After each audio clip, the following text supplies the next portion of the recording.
Balaji's latest prediction: US government will remotely seize crypto. Former Coinbase Chief Technical Officer Balaji Srinivasan predicts that the US government will confiscate private keys from millions of crypto wallets via iPhones and Android devices, claiming that the companies possess remote access to private key shards via firmware backdoors and cloud storage. Srinivasan gained credibility for his early warnings about COVID-19. Admittedly, he had lost some of that credibility after losing his bet that Bitcoin would hit $1 million, and this latest prediction is even more difficult to believe. An extra-legal confiscation of private property to, quote, remit stolen funds to a cash-hungry federal government, end quote. The would-be Nostradamus calls these tech giants a, quote, systemic risk, end quote, to the crypto industry. Balaji's prediction comes amid fear of Ledger recovery. His prediction piggybacks on heightened fears of Ledger's remote access to private key shards.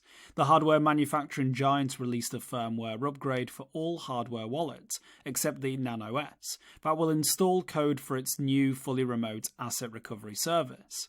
For the first time, Ledger devices will contain code enabling Ledger and two other companies to remotely access funds via multi-sig Type 2 of 3 private key Shamir shards. Unbelievably, the company claims its service is, quote, risk-free. Balaji predicts the US government could require Apple and Google to create more backdoors for government access to crypto assets. One vector might be root-level access, while another may be more akin to Executive Order 6102, when the US government banned private ownership of gold. Indeed, Balaji did not seem to think governments needed to accuse someone of a crime prior to seizing their assets. In the US, law enforcement can use a controversial practice called civil forfeiture to seize assets it suspects have been used to commit a crime, even if the present owner of the asset isn't accused of a crime. Fears of another Executive Order 6102. Moreover, people in other countries do not necessarily have US constitutional rights. Many governments seize assets extra-legally. According to Balaji, tech companies are unlikely to block a government seizure on behalf of their customers. Indeed, he mentioned the sanctions that most of Europe and the US imposed on Russia in 2022, which initially enjoyed widespread support. Even companies like McDonald's, Coca-Cola, and Starbucks voluntarily withdrew from Russia. An action by Apple CEO Tim Cook might be an exception, since Apple declined to surveil iCloud for child sexual abuse content.